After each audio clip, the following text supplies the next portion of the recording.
오늘은 엘레나와 돈키호테 중 누가 더 강한지 비교해보겠습니다.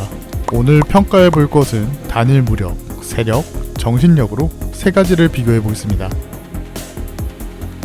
둘은 장로 혈기이자 일권속 혈기입니다. 돈키호테는 혈기가 된 배경을 알 수 없지만 엘레나는 혈기 증상을 전염병으로 착각해 치료를 해주려고 갔다가 혈기로 변한 케이스입니다. 시작은 다르지만 둘은 공통점이 있습니다. 악한 본성을 억누르려고 노력했다는 점이죠. 엘레나는 저택사건 이후 대부분의 혈기들이 음지에서 포식을 하며 살아갔던 것과 달리 피에 대한 갈망을 거부하고 혈기로 살아가는 것을 굉장히 고뇌했습니다.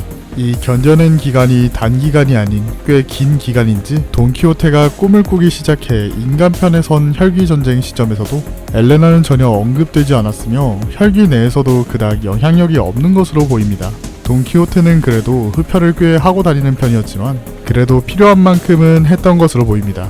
바리를 만나 꿈을 꾼 이후부터는 아예 흡혈을 하지 않았죠. 타고난 악을 위대한 노력으로 극복하고 있었으나 둘은 결국 무너지고 맙니다. 돈키호테는 결국 자신의 꿈 때문에 자식끼리 서로 죽이는 것을 목도하자 무너졌고, 엘레나는 참고 참았지만 사람들에게 핍박받는 삶은 여전했기에 둘의 빛나는 별은 땅으로 곤두박질 치게 됩니다.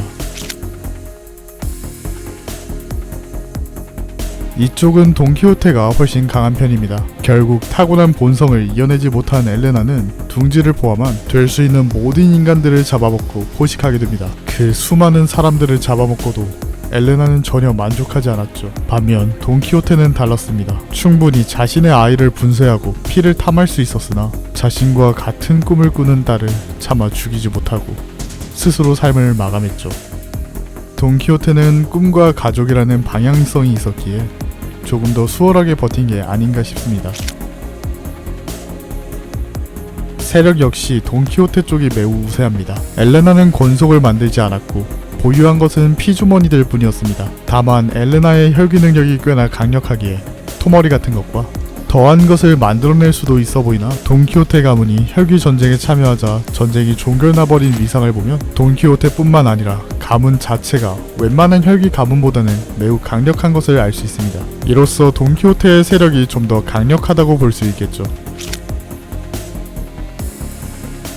이쪽은 우열을 가르기가 쉽지 않은데요. 기본적으로 혈기란 포식을 하면 더 강력해집니다. 정신없이 포식한 엘레나는 다른 장로 혈기 또한 두려워하는 존재였고 특색과 특색급 해결사를 동시에 상대하면서 심지어 한 명은 치명상을 줄 수 있었던 괴물 같은 존재입니다. 둘에게 토벌당했으나 죽지 않고 도망쳤으며 이후 포식 버프가 빠진 상태에서도 상당히 강한 면모를 보여주기도 했죠. 심지어 매치 상대가 힘이 빠졌지만 무려 비나였죠. 돈키호테 또한 무시 못할 정도로 강력합니다. 일단 앞에서 말한 듯이 돈키호테는 포식과 거리가 먼 인물입니다. 그럼에도 최소 특색급으로 보이는 바리와 3일간의 격전을 벌였으나 돈키호테에게 생채기도 못 낸 것으로 보이죠. 그런 힘을 가졌기에 본인은 항상 최강 혈기라고 자칭했으나 감히 부정할 수 있었던 인물이 하나도 없는 것을 보아 200년 전에는 최강의 혈기라고 볼 수 있죠. 물론 엘레나는 그때 흡혈을 참고 있었을 가능성이 높지만 그럼에도 포식을 하지 않는 혈기가 혈기 최강 반열에 들었다는 점에서 그가 어마무시한 인물이라는 것을 알 수 있습니다. 그렇기에 이 둘의 우위를 결정하는 것은 꽤나 어려운 일이기에 종합적으로 도시의 별 엘레나 대 혈기 전쟁 시점 돈키호테 가문으로 결론을 내보겠습니다. 아무리 엘레나가 돈키호테보다 강력하다고 가정을 해도 감히 피주머니 따위로 강력한 가문의 혈기들을 이길 수는 없을 것으로 보입니다.